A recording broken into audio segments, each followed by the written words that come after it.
Hello my blast furnace family. Blast furnace में use होने वाले जो भी रॉ मटेरियल्स हैं उस सारे रॉ मटेरियल्स का डेंसिटी मैं यहाँ पर लिखा हूँ।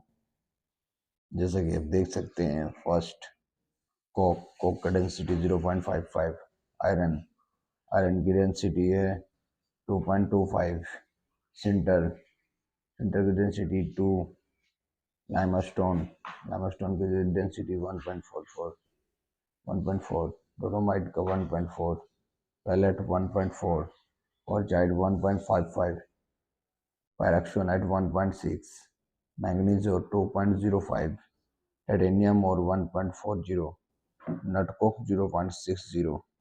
सभी का डेंसिटी है टन पर मीटर क्यूब। Thank you.